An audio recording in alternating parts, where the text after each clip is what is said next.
Hello and welcome to Midday Report here on TVP World. I'm your host, Marie Cato. President Karol Nawrocki decided on Monday to veto the amendment for aid for Ukrainian citizens, arguing that the 800-plus benefit should be granted only to Ukrainians working in Poland. Foreign Minister Radosław Sikorski has reacted to this decision, also by responding to a tweet by Confederation party leader Sławomir Mentzen. The entire matter has sparked significant political controversy, and tensions with the government in Kyiv are also looming. When it comes to the reasonableness of aiding Ukraine, Foreign Minister Radosław Sikorski has no doubts. By helping Ukraine, we keep Putin's army away from our borders, which is in the interest also financial of Polish taxpayers. His post was in response to Sławomir Mentzen, the leader of the Confederation party, who argued that if Ukraine wants Starlink, it should pay for it itself. Polish taxpayers' money should go towards the needs of Poles. The dispute follows President Karol Nawrocki's decision to veto an amendment to the law on assistance for Ukrainian citizens. Among other provisions, the bill would have extended a benefit providing financial support to Ukrainian children. I believe that family benefits should only be granted to those Ukrainians who make the effort to work in Poland, the same with healthcare. The veto sparked a heated political debate with the president's political circle, noting that all parties support limiting benefits for Ukrainians. This has been voiced by all political groups operating in our country. Presidential candidate Rafał Trzaskowski spoke about it, and he was supported by Prime Minister Donald Tusk, who said that the government would immediately take action in this regard. The government, however, says that this will be addressed in a different bill. The bill aimed at tightening the 800-plus program is already being prepared by the current coalition. My political circle has been talking about this for quite some time. Deputy Prime Minister Krzysztof Gawkowski warned that the veto could cut off internet access for Ukrainian schools, hospitals and frontline units, as the bill was intended to fund Starlink services beyond September. With his decision regarding the Act on Assistance to the Citizens of Ukraine, Karol Nawrocki is effectively disconnecting Ukraine from the internet. The office of the president insists Starlink will not be switched off and says a new draft law will be submitted to Parliament in September. The Polish Defence Minister, however, has taken a strongly critical stance. This issue is not about the 800-plus program. This issue concerns Poland's security. The 800-plus is just a small part of this bill, and it could have been handled completely differently. This plays into the Russian narrative, and that is dangerous, because every day that Russia is held back on the front line is another day for Poland and NATO to be safer.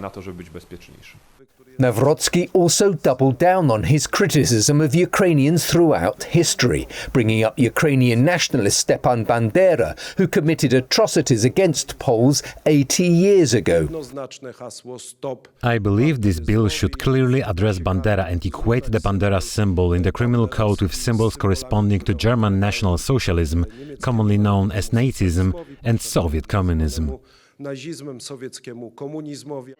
Ukrainian media, citing unofficial sources, have reported that Kyiv has warned Poland that such a move could trigger a response from the Ukrainian authorities. His condition is stable, Poland's defense minister said of a Polish soldier who suffered injuries on the Poland-Belarus border on Monday evening. Officials explained that the number of incidents on the border is rising ahead of the joint Russian-Belarusian drills scheduled for mid-September. A Polish soldier suffered an injury after a flashbang grenade exploded in his hand while he was preventing a group of aggressive migrants from illegally crossing the border. I have just received another report that the soldier's condition is stable. The military police are investigating the matter. Kosiniak-Kamysz explained the reasons behind the incident. This pressure at the border persists. Some weeks are different. Before the presidential election, it was very strong. Then it weakened a little, and now the number of incidents is increasing again. Poland's Deputy Defense Minister Paweł Zalewski said that Russia is exerting more pressure on the border ahead of the joint Russian and Belarusian military exercises. Kyiv's foreign ministry has warned that similar drills masked a major Russian troop buildup ahead of the 2022 invasion of Ukraine, but the Polish official remains calm. Today, there is no indication that these exercises could develop into a threat of armed conflict. Mid-September's Russian-Belarusian drills are expected to gather less than 30,000 soldiers, according to Lithuanian officials, much below the 200,000 seen in 2021. Germany's Chancellor Friedrich Merz says more pressure will be necessary if Russian President Vladimir Putin refuses to meet with Ukrainian leader Volodymyr Zelenskyy for talks to end the war. At the same time, US President Donald Trump has threatened consequences if Putin and Zelenskyy don't decide to meet. The German Chancellor was clear. If Russia's leader refuses to take part in peace talks with President Zelenskyy, then Kyiv's backers must ramp up pressure on Moscow to end its war. President Zelenskyy made it clear in Washington last week that he is prepared to sit down with Putin in the next few days. It is now up to Moscow. If the Russian president is serious about ending the killing, then he will accept the offer. If the Russian side fails to take this step, then more pressure will be needed. Just a day earlier, US President Donald Trump threatened consequences if the two failed to meet. So we'll see what happens over the next week or two, and at that point I'll step in very strongly, and if I have to be there, I'll be there. And we'll either have a deal or we won't. But a lot of people are dying, and I want to get us... On Monday, Zelenskyy met with Donald Trump's special envoy, Keith Kellogg. They discussed how to compel Moscow to engage in negotiations and end the war. The Ukrainian president later said he was ready to engage in talks, and now Putin must do the same. The US diplomatic push for peace continued Monday evening as the Secretary of State Marco Rubio discussed security guarantees for Ukraine and the US role in them with his European counterparts. Poland's top diplomat Radosław Sikorski warned that the Kremlin has not abandoned its maximalist goals. He said that the way to bring Russia to the negotiating table was to increase pressure on Moscow. Reuters also reported on Monday that Ukrainian attacks had disrupted at least 17% of Russia's refinery capacity, making Putin feel the pressure on both the diplomatic and economic fronts. Recharge Europe is this year's theme of the Altbach European Forum taking place in Austria. The event, attended by some of the biggest names in European politics, technology and business, is a platform to consider how Europe's future will look like with the looming number of challenges on its way. Our correspondent Klaudia Czerwińska is on the ground and has more. For 2 weeks, once again, Altbach became an international meeting place for people committed to shaping Europe's future. In a year marked by wars, global uncertainties, and major social challenges, the European Forum Altbach offers a space for exchange, new ideas, and concrete solutions. But when talking about the future, it is absolutely vital to learn from the experiences of the past. And as Europe is facing some of the democratic challenges in relation to the rule of law, I had a word with Katarina Barley about Hungary, Slovakia, and the conditionality mechanism. We've seen the European Commission being not very consequent on that. Too late very often, too little, and also giving back the money even if the conditions were not fulfilled, like in the case of Hungary, where Orban blackmailed the European Union when it came to the support of Ukraine. So there's still a lot more work to do. As you see, where there is space for encouragement, there is also space for constructive criticism. The European Forum Altbach is going to close on August 29th, but before that happens, I'll be bringing you more. From Altbach for TVP World, I'm Klaudia Czerwińska. Members of Lithuania's parliament have voted to support Social Affairs Minister Inga Ruginienė's bid to form a new cabinet. The approval brings her a step closer to leading the government. Rugieniene must still obtain presidential approval for her cabinet and will face a second vote by Parliament in September to confirm its manifesto. The political reorganization follows the sudden resignation last month of Gitautas Paluckas over his business ties to a company owned by a sister-in-law. Rugieniene has said she will continue Lithuania's support for Ukraine, and Paluckas' government pledged to spend 5 to 6% of gross domestic product on defense over the next several years. Serbia's President Aleksandar Vučić on Monday repeated his invitation to debate the demands of students who have led months of mass anti-government protests. Vučić last week offered a TV discussion to the student leaders, saying the country did not need a civil war. Student representatives have rejected the invitation and repeated their demand for early elections. The nationwide protests were sparked 9 months ago when 16 people died in an accident at the Novi Sad train station.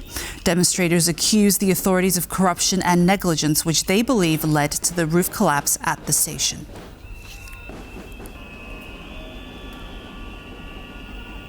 Water levels in parts of Bulgaria have hit an all-time low, posing a major threat to the country's agriculture. The acute water scarcity has also fueled concerns of a potential environmental disaster amid mass fish die-offs. One of the largest reservoirs in the country, the Batak Reservoir, is at a record low level. Experts claim it's not due to natural conditions, saying there was enough snow and rainfall in the past months. The reason is certainly not drought or lack of rainfall. They blame authorities. The real reason is the improper management of water resources and the non-functioning Piasecznik reservoir, which hasn't had working pumps for several years. But the weather hasn't been kind to the country. In Bulgaria's southwest, wildfires have affected almost 3 times more forest and farmland area than last year. The main reason the fire spread so widely was the strong winds, which lasted for days and reached speeds up to 70 kilometers per hour. The challenging conditions have also affected Bulgaria's produce. With such droughts, there's no way to have mushrooms. Interestingly, truffles are growing strong. This year, the truffle harvest is very good, maybe because they grow 10 centimeters underground and feel the lack of moisture later. And they might feel the slack soon, as the weather forecasts are generally not very optimistic.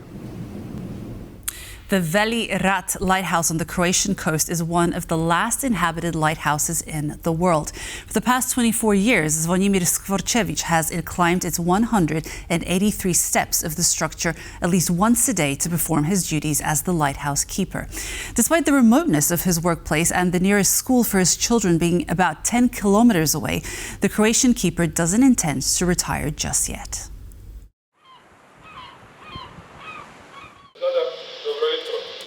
Veli Rat here. Hello, Matteo. Nothing to report today. Everything is in order. Wind south to southeast, 1 to 3 knots, sea force 1. Visibility 25 kilometers, clear sky. These calls check that the lighthouse keeper is healthy and at his post. If you don't answer, they'll immediately send a boat or speedboat to come and see what's going on.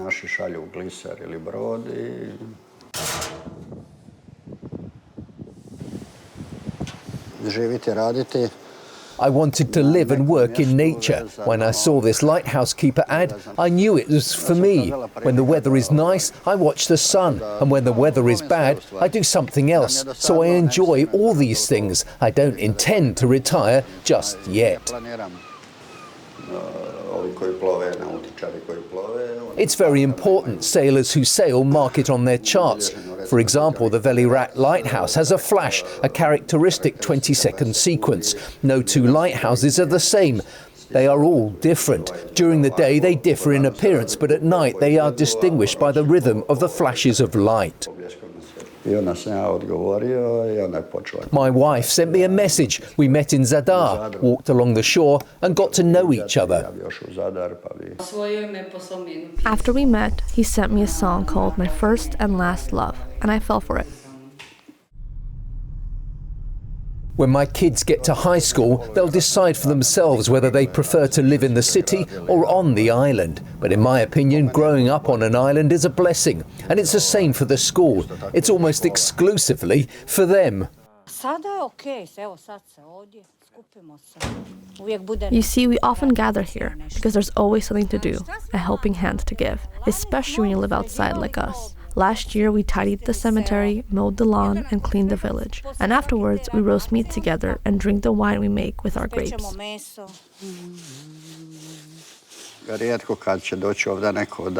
It's rare that someone comes here and doesn't feel good. There's this good energy that carries you along. The sea nearby and the lighthouse, which is an attraction in itself. And that concludes Midday Report. Thank you so much for being with us, and stay tuned for more on TVP World. Goodbye.